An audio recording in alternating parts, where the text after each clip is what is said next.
ನಮಸ್ತೆ ಎಲ್ರಿಗೂ. ಕರ್ನಾಟಕ ಲೋಕಸೇವಾ ಆಯೋಗ ಉದ್ಯೋಗ ಸೌಧ ಬೆಂಗಳೂರು ತಿದ್ದುಪಡಿ ಅಧಿಸೂಚನೆ ಬಗ್ಗೆ ತಿಳುವಳಿಕೆ ಕೊಡೋದಕ್ಕೆ ಬಂದಿದ್ದೀನಿ. ಆಯೋಗದ 2023-24ನೇ ಸಾಲಿನ ಗ್ರೂಪ್ ಸಿ ವೃಂದದ ಗ್ರಾಮೀಣಾಭಿವೃದ್ಧಿ ಮತ್ತು ಪಂಚಾಯತ್ ರಾಜ್ ಇಲಾಖೆಯಲ್ಲಿನ ಪಂಚಾಯಿತಿ ಅಭಿವೃದ್ಧಿ ಅಧಿಕಾರಿ ಉಳಿಕೆ ಮೂಲ ವೃಂದದ 150 ಹುದ್ದೆಗಳ ನೇಮಕಾತಿಗಳಿಗೆ ಸಂಬಂಧಿಸಿದಂತೆ ಉಲ್ಲೇಖಿತ ಅಧಿಸೂಚನೆಯನ್ನು ಹೊರಡಿಸಲಾಗುತ್ತದೆ.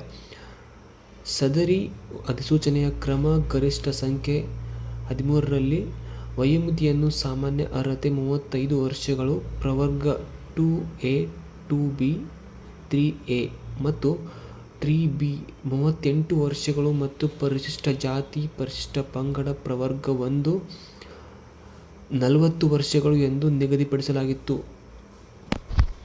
ಆದರೆ ಇವಾಗ ಬದಲಾವಣೆ ಮಾಡಲಾಗಿದೆ. ಸದರಿ ಹುದ್ದೆಗಳಿಗೆ ಅರ್ಜಿ ಸಲ್ಲಿಸಲು ನಿಗದಿಪಡಿಸಲಾದ ಕೊನೆಯ ದಿನಾಂಕ 3/10/2024ಕ್ಕೆ ಆಯಾ ಮೀಸಲಾತಿಗಳ ಮುಂದೆ ನಮೂದಿಸಿರುವ ಕನಿಷ್ಠ ವಯೋಮಿತಿಯನ್ನು ಹೊಂದಿರಬೇಕು ಹಾಗೂ ಗರಿಷ್ಠ ವಯೋಮಿತಿಯನ್ನು ಕೂಡ ಮೀರಬಾರದು. ಮೇಲೆ ಹೇಳಿರೋ ಹಾಗೆ ಗ್ರೂಪ್ ಸಿ ವೃಂದದ ಪಂಚಾಯಿತಿ ಅಭಿವೃದ್ಧಿ ಅಧಿಕಾರಿ ಹುದ್ದೆಗಳಿಗೆ ಎಲ್ಲ ಪ್ರವರ್ಗಗಳ ಅಭ್ಯರ್ಥಿಗಳಿಗೆ ಒಂದು ಬಾರಿಗೆ ಅನ್ವಯವಾಗುವಂತೆ ಒನ್ ಟೈಮ್ ಮೆಷರ್ ಗರಿಷ್ಠ ವಯೋಮಿತಿಯನ್ನು 3 ವರ್ಷಗಳ ಸಡಿಲಿಕೆಯನ್ನು ನೀಡಿ ಅರ್ಹ ಅಭ್ಯರ್ಥಿಗಳು ದಿನಾಂಕ 18/9/2024ರಿಂದ 3/10/2024ರವರೆಗೆ ಅರ್ಜಿ ಸಲ್ಲಿಸಲು ಕಾಲಾವಕಾಶವನ್ನು ಕಲ್ಪಿಸಲಾಗಿರುತ್ತದೆ. ವಿಶೇಷವಾಗಿ ನಿಮಗೆ ಹೇಳಬೇಕಂದ್ರೆ, ಈ ಹಿಂದೆ ತಾಂತ್ರಿಕ ಕಾರಣದಿಂದ ಅರ್ಜಿ ಸಲ್ಲಿಸಲು ಹಾಗೂ ಶುಲ್ಕ ಪಾವತಿ ಮಾಡಲು ಸಾಧ್ಯವಾಗದ ಅಭ್ಯರ್ಥಿಗಳು ಸಹ ಇಲ್ಲಿ ಅರ್ಜಿಯನ್ನು ಸಲ್ಲಿಸಬಹುದು.